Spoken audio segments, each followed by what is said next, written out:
Welcome to Room 42. I'm Liz Fraley from Single Sourcing Solutions, and I'll be your moderator today. Janice Summers is our interviewer, and welcome to Lisa Melonçon, our guest in Room 42. She's a professor of technical and professional communication at the University of South Florida, and she's looking forward to becoming the department chair in English any minute now. She focuses on programmatic issues in technical and professional communication, as well as user experience in the health and medical settings. She's here today to help us start answering the question, why audience contexts matter to content creators. Welcome, Lisa. Well, welcome back. It's good to see everybody and be here with you all today. It's delightful to sort of be encouraged to think differently for different audiences. And the irony is that we're talking about audiences today. So thank you so much for inviting me. Well, we're excited to have you. And I'm thrilled to be talking to you again. And just one of the things you're notorious for is your communication style. A little bit, yeah. Yeah, and I love it. It's direct and it's not academic. And I love it. Just being you, because that's what this is all about, right? So one of the things, when we talked the last time, you had a really interesting project that you had been working on. Mm-hmm. And from that project stems some interesting insights on audience. So do you want to kind of share a little bit with people who weren't a part of that initial conversation? I would be delighted to. Yeah. So several years ago, Kirk Sinema and I came up with this idea called the Attention Comprehension Gap. And what that was is we realized both in practice and in academic research that oftentimes folks are concerned with the look and feel of a document, the attention of it, and the visualizations that might be there. And so visualizations in this sense is something like a bar graph. Or they were on the other side, worried about comprehension. Do the readers actually understand the thing? But much academic research and workplace research never brought the two together and to figure out what happens in the middle. Interesting. And so we came up with this weird little theory called the Attention Comprehension Gap. And then that morphed into a larger project to look at patient education materials. And when I use patient education materials, I use this term broadly for those things that you oftentimes might get when you're leaving outpatient surgery on how to take care of yourself. Right. It could be an overview of how to take care of a new medication regime. So these are like instructional things that partially they're either instructional. You need someone to understand what to do next. It's not necessarily, the information that's on a package of a cough syrup or something like that. This is like, I need to explain some things to you, and it's really important that you understand it. Yes, and so it's either instructional or informational or a combination of the two.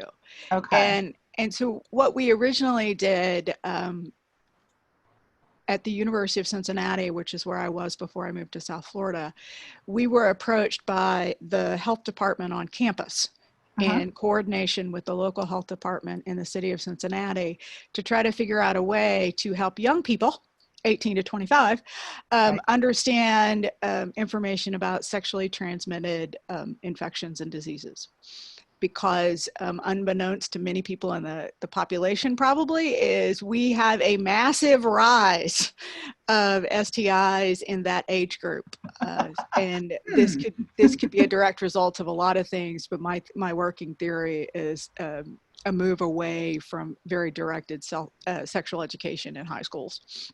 And so students hit college, and the freedom of that leads to a massive increase on college campuses. And so we started through a class that I was teaching in the professional writing program.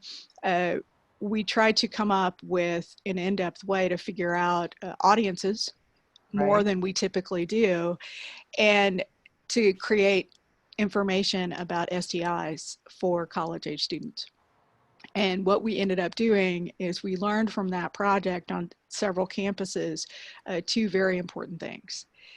We understood that as a field, both academics and working professionals in technical communication and content creation and UX, we need to understand what we mean by audience better, and we need better and more involved ways to really get at what an audience needs. Right, because one of the things about you is you have both a practitioner and an educator. You have a very interesting background. Yes. So you're in that rarefied position that you can bridge that gap, right?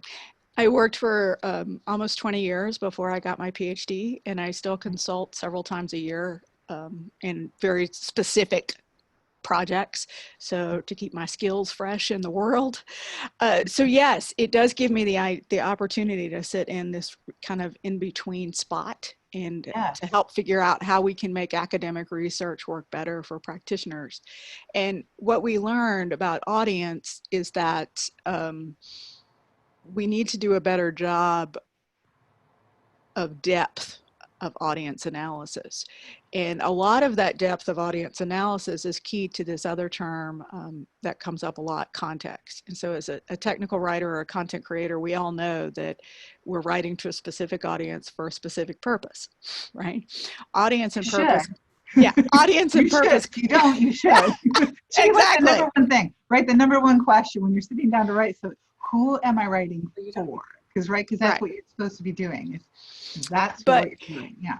An equally important question is why, or what are they going to do with it? Yeah. Why are they there? Yes. And so the audience and purpose combined out of rhetorical theory ends up being the context or the rhetorical situation. And what we figured out in this project is we oftentimes, as writer information designers, we forget to really look at purpose or the context as deeply as we do the audience. And so we're sitting there, we're gathering all the information about audience from relevant demographics, if they matter, their background, what may they know, what's potentially the reading comprehension level of them, how can we use headings to break things up, to visually cue things, for easy scanning. So we're thinking of all those things based on sort of this audience. But we also need to ask just as complicated and nuanced questions when it comes to where might they be using this information? Yes. And to what end? And what might be in the way of that purpose in that context? And we determined this in a really interesting way because of using a class to help with research sometimes is great, because in this case, the students were pretty close to the same demographic of the audience. But what that also showed us is that some of our assumptions, even about themselves or the people sitting next to them, weren't fully gathering all of the pieces that we needed. And what ended up mattering most was the context of use. So to give students on campus information about STIs in the waiting room to where they could pick up a pamphlet or a brochure, not going to happen. They weren't going to pick it up. In the waiting room. Yeah. And why would you think, why wouldn't you think they'd pick it up? Because somebody might see them. Exactly. It's that whole. Right. But right. So it makes sense. Yeah. It makes sense. Absolutely. After the fact. The things that we found were like, no, duh. Right. After the fact. After, yeah. Right. And so then bringing the no duh up front allowed us, the second time we did it, we had much better results because we moved it into the actual rooms. Where they could discreetly pick it up. Mm-hmm. And then that added into other testing materials about how much they actually understood. And the big takeaways for us that we wanted that our partners wanted us to really find out is what would encourage them, one, to go to seek more information, right, or to seek treatment, right, and finally where they went. Because we also found that while the health clinic on campus, very comprehensive information, a lot of comprehensive services, students aren't going to go there necessarily. They may start there, but they're not going to stay there.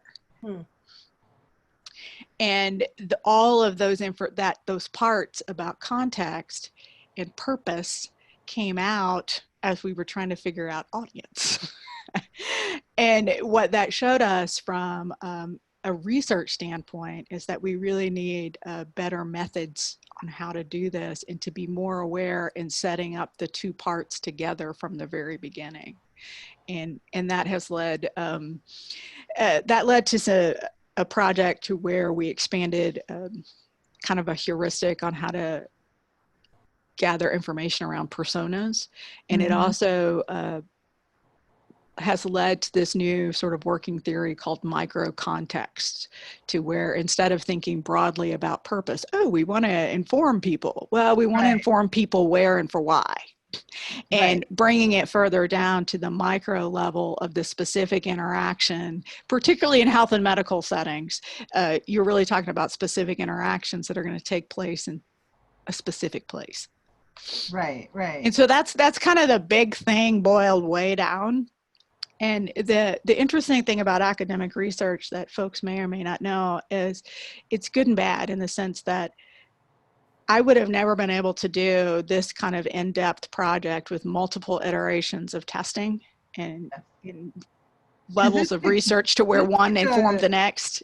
Right. This took this is a longitudinal study, so it took a long time to do. It's not like, you know, quick, I threw up a questionnaire and got some answers. I mean, this is longitudinal, right? It's totally longitudinal. Yeah. And in academia, we have the space to do that, which is a positive. The negative of it is we have the space to do that, and the other pressures of our jobs is sometimes it takes forever to get things written up and then try to disseminate back out into the world.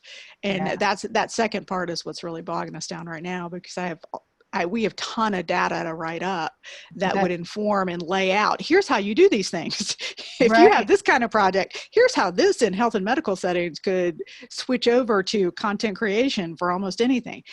But it's condensing all of that and getting it written up. And I've heard that from a lot of people. That's really where the biggest challenge comes from, is trying to condense all of that and then get it written. Yeah, and it comes down to time and energy. And so before everybody joined us, I was talking about the fact that I moved institutions, and in moving to my new institution, I do more administrative work. And what that means is I have less time to actually put my butt in the chair and write. And then it's very different also figuring out, going back to this weird term audience, is what's the best way to get some of our information back out to the audiences who needs it. And in this case, I don't think it's academic research. But then that's another challenge in trying to write it up and to do things. And I don't have a good answer right now, but I know I need to, and I want to, which is why I was glad to be able to talk about it today. Oftentimes, if I can say something out loud, I can really get down to it, and to the nuggets. Yes, right. Oftentimes it gets manifested when it's like you're claiming it. And and so I was hopeful this could. And you have a way. Inspire me to, manifest it, break it down, and then make the time over the next month to just start to write it up. So I'm using this as inspiration. Yeah, good. And I hope it does inspire you to get this congealed and into something that's written and into practitioners' hands as well. Yes, and that's really what I want. At this point in my career, I'm a full professor, which means there's no other promotion for me. I'm done. And what that also means is that you even have more flexibility to do kind of what you want. And so nobody is going to sit and say, Lisa, you have to put all of this information into academic journals for academics. They won't. And so at this point, it's just strategizing the best way, the best medium and modality, and what it should look like to get it on out into the world. But absolutely, I would love more of some of the work that I'm doing now to be circled back into practitioners' hands. Yeah, and I think I was reading one of your articles, and I forget which one it was. It's on your website, which, by the way, folks, she's got a website. I suggest you go look at it. But I think in one of the articles you were writing that one of the challenges is oftentimes you're in this thing of writing for other academia. You're caught in that treadmill of having to do things for academic reasons. Yep. And that desire to break that habit and actually pull in practitioner as well and bridge that gap between academia and practitioner. And it was in one of your articles. I forget which one it was. It's been a theme in my entire academic career because I still do consult, and Right. I've long been an active member of STC, and I remain that way because our academic programs where people are getting a degree in technical and professional communication, they can't be disconnected from the world of work. And so it's important for me. I always took the stance that it was important that I needed to know what was going on. And then if you expand that into the actual research around things like patient experience design, it also means you always have to think, how can people actually use these sort of theoretical concepts, or what do practitioners need most, type of thing. Right, right. So now, one of the questions is how did you address the differences back to the longitudinal study? How did you address the differences in the audience personas? What we ended up doing, we crafted, like many personas, you're going to try to find commonalities that hit as many users or audiences as you can. Mm-hmm. So for us, what we tried to do was to figure out what the biggest barriers were. Right. So it became clear early on that our problem was not only informing college-age students about STIs and how to protect themselves or get treatment, but the biggest issue was the stigma attached to STIs and sexual education and these things that we don't talk about out loud. So what we did in building our personas, we based that on a lot of interviews. Mm-hmm. And then our personas became those things, like oftentimes people use them as our touch points. And so not every person on the team could participate in every interview. And so our personas also became these kind of stand-ins, and they focused on what ended up being our primary research questions, which is sometimes not how personas are used in the workplace because it's much more rapid deployment. Yeah. But for us, they became these rich ways of laying out a variety of barriers and finding the ones that were most common. I can't address every audience, even as an academic researcher. There's absolutely no way. We don't have the time, energy, or money. I don't think anybody could. Yeah. I mean, so it's not realistic, right? Totally not realistic. You have to pick a segment and use that as the ideal, and then you have outliers, and you'll pick up outliers. Mm-hmm. Right. So what we ended up doing was trying to find the biggest segment, mm-hmm. and addressing the most common barriers. And it ended up being, we focused on, I think, 4 common barriers that almost everybody said. And everybody in this sense are not only the specific audience of college-age students, 18 to 25, but it was also, we interviewed health professionals. Mm-hmm. A nurse, the director of the health center, the health director for the city of Cincinnati, a counselor. I don't know. There were like 7 or 8 different working professionals that the students also interviewed, and all of that information then came together, and we analyzed it even to begin with before we ever wrote a word. Before we wrote a word, we did all of that work. Right.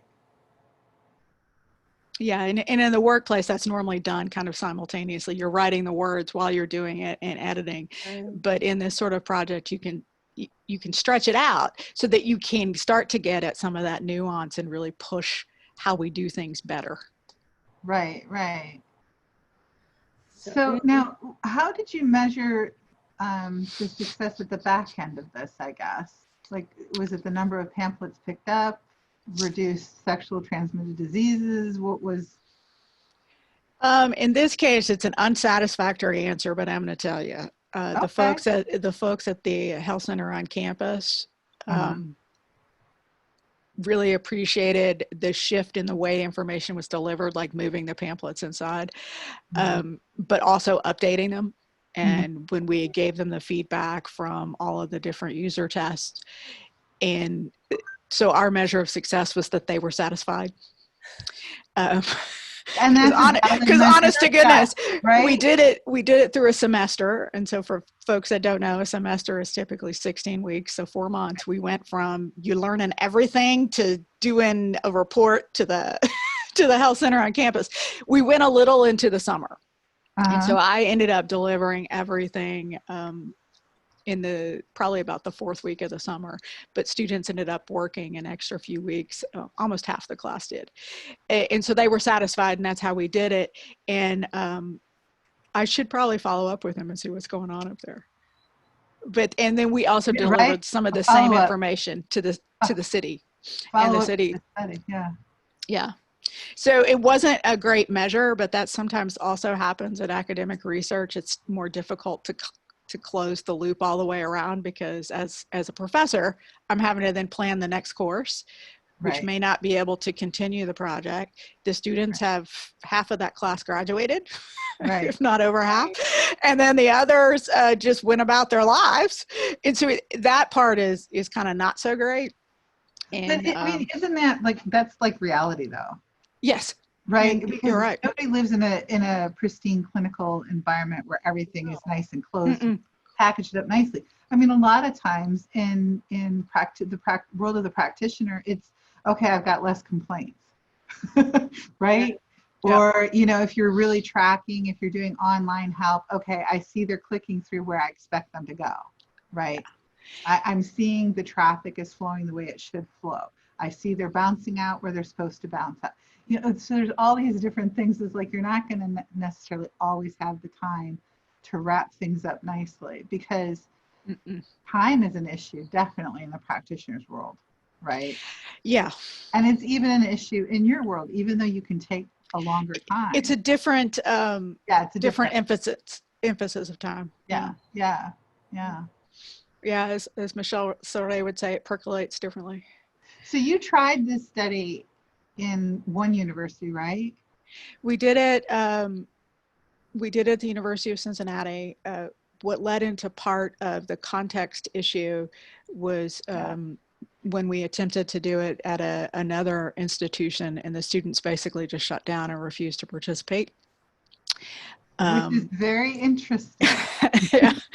And which is fine. You can't force them. And that taught us a lot just in that failure. And it was really that failure that started the whole thinking of what do we have to do differently? Because we've done due diligence with my students at Cincinnati, talked to a lot of folks, and we were feeling pretty good about ourselves. And it's like, okay, it's ready to try it somewhere else. All the T's, dotted all the I's, it's a go. And we even did it with a small student group at another university, an LGBTQA student, QAI plus student group at another university, and they were very open, and they followed the same protocols, and that was sort of like our small little test point. And then when we moved it to an entirely different university, in a different state, it just didn't work. Context, right? Totally didn't work. Yeah.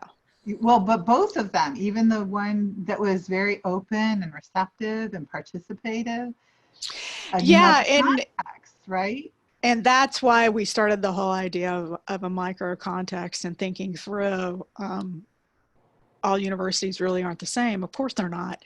But if you're moving quick, you're going to go, okay, universities, context, purpose, let's roll.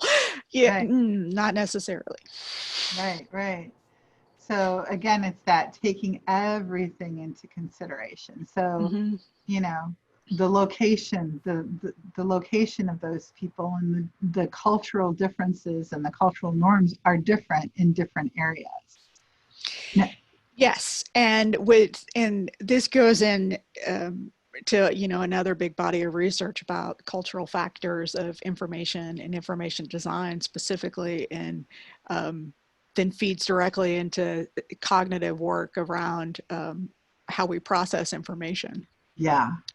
And one of the great things about the patient experience design study is we were also able to develop a new usability test method. So DeJong and Schellers has years ago put out an empirically based study called Plus Minus, and it was a text-based usability method that was sort of key to comprehension, really more so to readability and just how people were able to kind of gather the big idea. Mm-hmm. And we took that method because we wanted to really look at the visualization and visual cues. So we as technical communicators and content creators are all about integrating document design principles to help people find information and roll through it. Scanning, take a heading, for instance. So when I'm talking about document design, it's like simple things like heading and white space. But we don't really have a lot of research, very, very teeny weeny amounts that help you understand if those visual cues, the attention, helps with the comprehension. And so we added a check. So DeJong and Schellers has a plus minus, and what they do is they ask people to read, and you put a plus around things that you think you understand and a minus around things that you don't. We added a check around specific ideas of document design. And you can do this text-based in person, or you can do it text-based even delivered digitally. Right.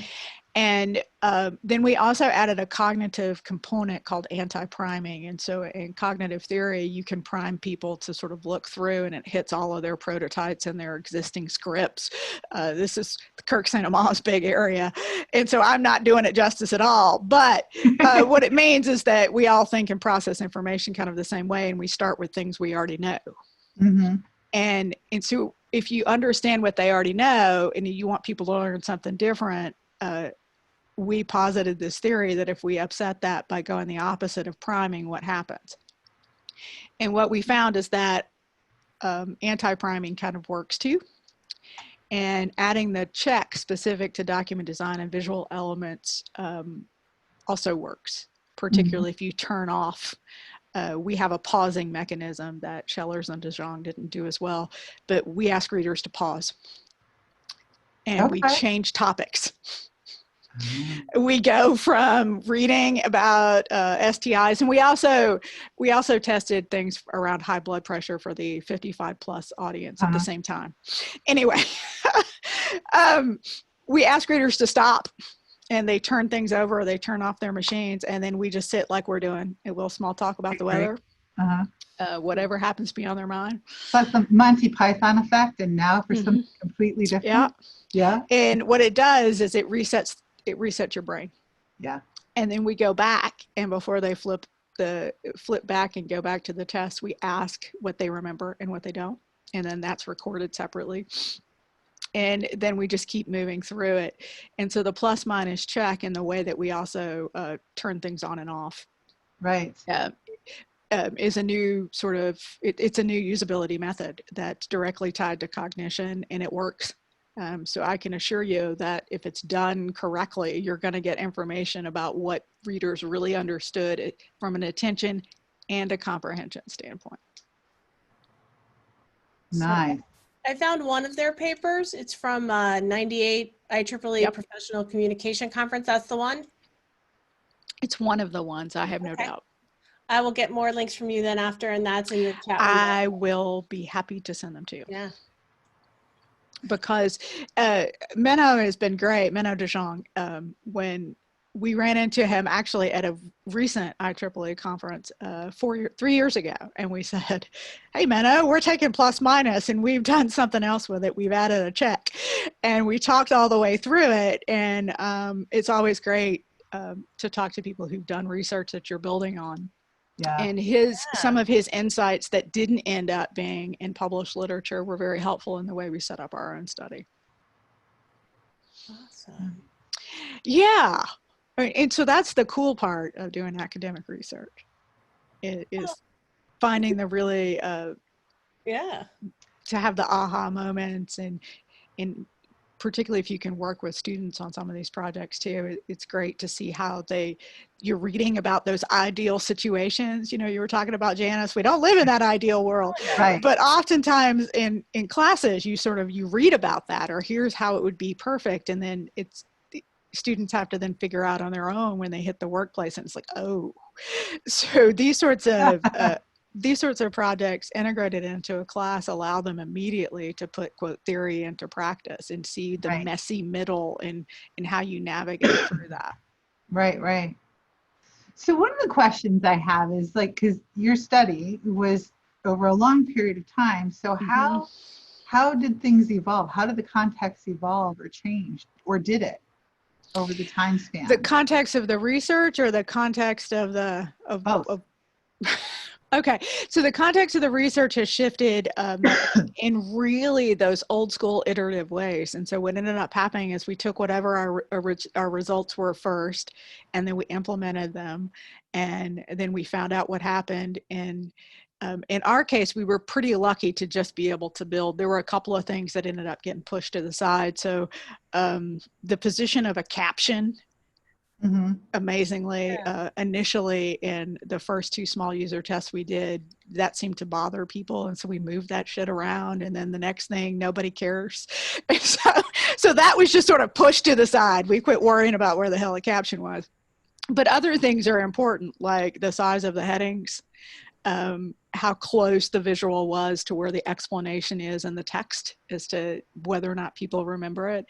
Most everybody's going to remember there was a visual in there, but how it's talked about and labeled outside of the caption, like with the title, and the colors that are used oftentimes can help people not only remember, but remember what it was talking about. Wow. Right. And so the context, Janice, to answer your question more directly, is it was iterative. And so the research context let us keep turning things back into improving that thing that we were working on. And at this point, after we delivered it to the health center at the University of Cincinnati, when I moved here, I've started to do the same process again. And at this point, I'm just testing our test to find out what we found so that we can move to the next stage of putting out something around effective practices or a heuristic of these are the things you should probably you should probably consider, right? To bring those ideas that we now know, like, of course you should have thought of that up front, going, you make sure you need to think of this, this, and this up front. Right. Don't assume it, bring it up.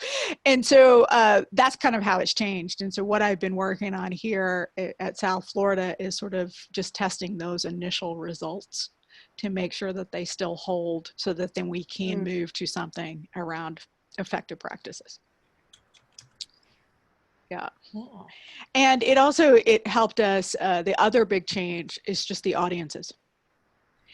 So moving from different locations has also started to build a richer set of data around what can be transferred culturally, socially from different areas in this age group. So for instance, the small test that we did with the LGBTQAI student group,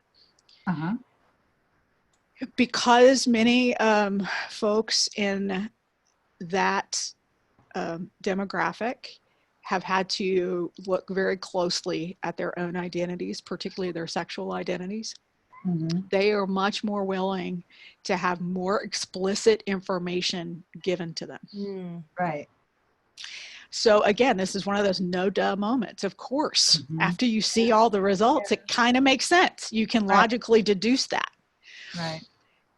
But even those groups have limits as to what how far you can push the information. And so then when you put them next to a very conservative group of students, you can start to find a spot in the middle to where you can produce like the one sort of handout, the one sort of here are the other places outside of campus that you can go to get help and what you can find and you can expect. And so using audiences, so you wanted to know how they evolved, using audiences in the different context and then putting them together has also helped us figure out kind of what the next steps of research are in how to limit our findings, if that makes sense.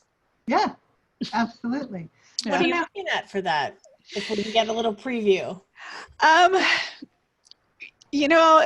The other challenge of moving a location is you have to build up your community networks again. And so I was really lucky at Cincinnati. I'd built those pretty quickly.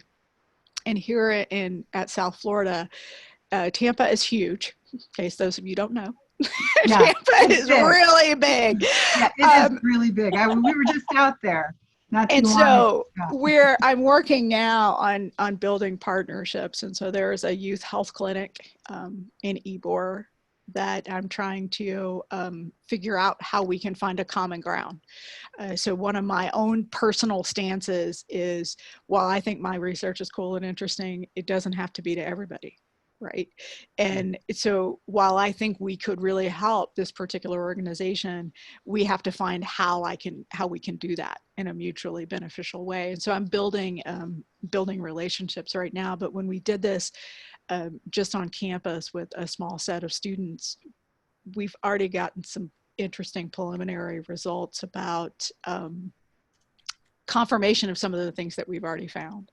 And so the groups here in Tampa was interesting that they brought together aspects of the other 4 distinct audience groups that we've already tested with. Interesting. Cool. So there, And I think, my hypothesis, and I got nothing outside of a niggle in my gut about it, is that because Tampa is so big and it is culturally diverse, that even when we bring in the small student groups, you're picking up parts of all of these other groups that were a little more homogenous. Yeah. Interesting. It's fascinating. I don't know where that's going to go, but that's what I got at this minute. Well, and that's part of the fun. That is part of the fun. Really. So I have a question for you. So for a practitioner, because I always like to tie like absolutely academia to practitioner. How would a practitioner go about gathering audience context information? Like, I'm an author. How do I gather some of this information? Maybe it's a little less formal, but how would I start integrating context into my practice? That is an excellent question, and I'm formulating what I hope is a half-assed good answer. You want to start at the end. Oftentimes, At the end or the end result? End result. Which is kind of counterintuitive to how we work in the workplace. But at the end is, where will those folks likely use that content? Mm-hmm. That is the end. Will they be on an iPad in the middle of a field? Mm-hmm. Why do I use that weird ass example? Is because my brother-in-law, who runs the family farm and is the biggest technophobe I've ever met in my life, I almost fell out of my chair last summer when he was talking about he needed a new iPad to bring to the field. And I went, what? Take a step back. And he said, yeah, I've been using the iPad in the field for when something goes wrong with the tractor. Yeah. But he brings up the manuals on the iPad in the field. Yeah. Now, it was not only shocking because it's my brother-in-law, but the other part is that it actually fed into all of this thinking that I've been thinking about. Okay, so dude is in the field. Yeah. And the only time he's going to bring out that iPad is if something goes wrong. Yes. Which means it's going to be hot. Yep. He's probably already crawled under something and it's going to be dirty. He's going to be angry. He's going to be pissed off. Yes. Exactly. So that is the end. Some explanatives. Yeah. So that's the micro context at the end. Now those folks at John Deere, I don't know if they ever considered that, and I don't think they have, because the way that shit comes up on the iPad just makes the situation worse. Uh-oh. Because it's hard to read, and if your hands are dirty, you can't expand the screen. Yeah, no, yeah, exactly. So, all right. There's stinking soap out there to wash your hands nicely. And so I'm not picking on my brother-in-law, but this is just another example to what you're talking about, Janice, is how can we do it better? You got to think to the end. How are people likely going to be using it? And for a lot of our documentation, folks only get to it when something's already gone wrong. And if we forget that, we forget that they're already annoyed. Yeah. Right. Yeah. And all of that plays into how they're going to respond to what you've written. And we should be thinking about it in how can we make it easier for them to overcome that angst, and find what they need super quick. Yeah. Right. And so this is where good search terms might come into play. Chunking of information becomes even more important. The descriptive heading instead of, I always use, yeah. Right. Overview, not useful. Over to what? Why are you using through so many words? Yes. And so I don't have time to read all of this. Yeah. So that's the first thing, Janice. And I think if we start there at the micro context and then go backward as to what are we also overcoming, going back to those ideas of what barriers are going to be in the way. And then how can we address those by using things that we already know? Yeah. And so another no-duh moment is we don't have to reinvent the wheel. So we're sitting there doing research, people trying to think of, how can we make this more appealing? And it's like, we don't need to make it more appealing. We just need to make it useful. More useful, more practical. Yeah. And so we can draw on all that stuff we already do well. We know how to use a heading. We just have to remember to use one. Yeah. Well, right. And here's an interesting thing. So we're out of time, but dang it. It's so fun. But here's the thing is, oftentimes, like we get as in the field of technical writing, we're taught remove emotion, right? We're not supposed to be impassioned. It's just the facts, blah, blah, blah, right? All this information. But the interesting thing is when you're thinking in terms of context, it's good to have a little theater background, right? It's almost like you have to imagine, put yourself, like when you talk about your brother-in-law, imagine you're that person, right? How are you feeling? What are you thinking? How's your day been? What's the weather like outside, right? All of these other aspects that go into, and now look at the documentation. And tell me how you feel, right? How do you feel? The weird thing about TechCom being objective and we're supposed to let go of the passion and all of that, I've always passion, but No, I know exactly what you're talking about. Yeah. The thing that's always kind of annoyed me about that is, one, we're not objective. The reason that we do this job is because we're passionate about information and content and helping other people find what they need and do what they need, right? Yeah. That's the essence of the job that we do. And most of us are in it because we are passionate about information and helping folks. Right. And then the flip of that is most of our audiences, no matter what you're producing, at that moment, nothing is more important to them than that. Yes.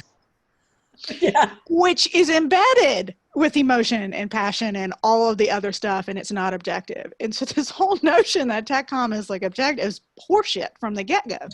And it gets in the way of us creating more usable information, and it also gets in the way of forcing us to look at ways we can use documentation and policy to create better organizations and more just and equitable information to feed into larger issues of social issues, which is important.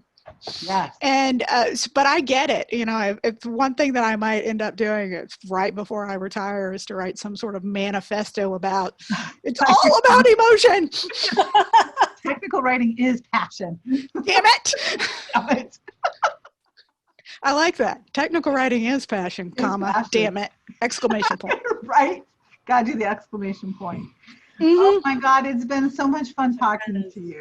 Oh, it's been a ball. I could talk to you forever, but I know you're busy too, and you're taking on more responsibility. But I hope you can come back sometime. I'm happy to come back anytime and just sit around and chat. I love this, and I want to give you all big props because I think we need more of this in the field.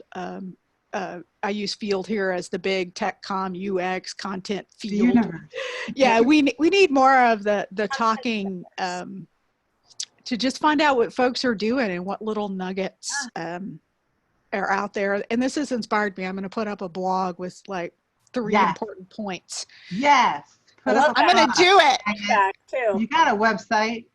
And I have a blog that I actually blog on occasionally. So this has inspired me. I will get a blog up by next week with some stuff. And Liz, I will send you the link Menno's work. And the blog when it's written. Yes. And yes. Everybody can connect with you via your website, and there's information on there. There's some publications up there.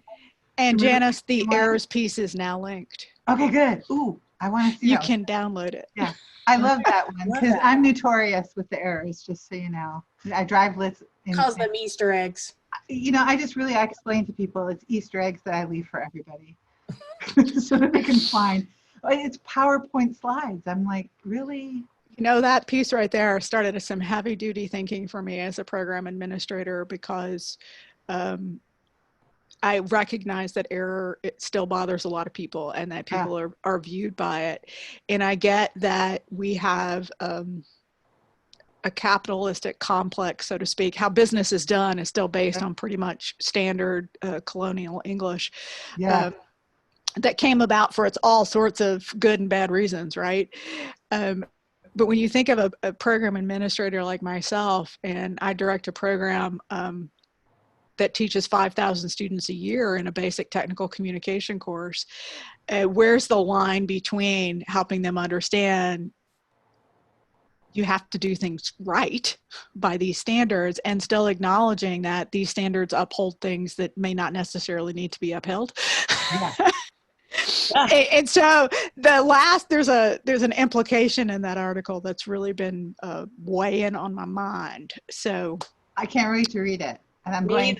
You let me know your thoughts is all I'm saying. I'll share with you my thoughts. It has been a pleasure. For me too. I've loved it. Thank you so much for having me, and I'm happy to come back anytime. And I look forward to seeing who's going to be in room 42 next. I'll come and join. It's going to be fun. It's going to be a lot of fun. It is going to be fun. And thank you everybody for the questions. And I hope I fed most of them into the conversation. Sometimes we don't have time to address all of them, but thank you. And you can, folks can always send me an email. I'm happy to answer any question at any time. And we encourage that. All right. Thanks everybody. See you the next time. All right. Bye-bye. Bye everyone. Bye.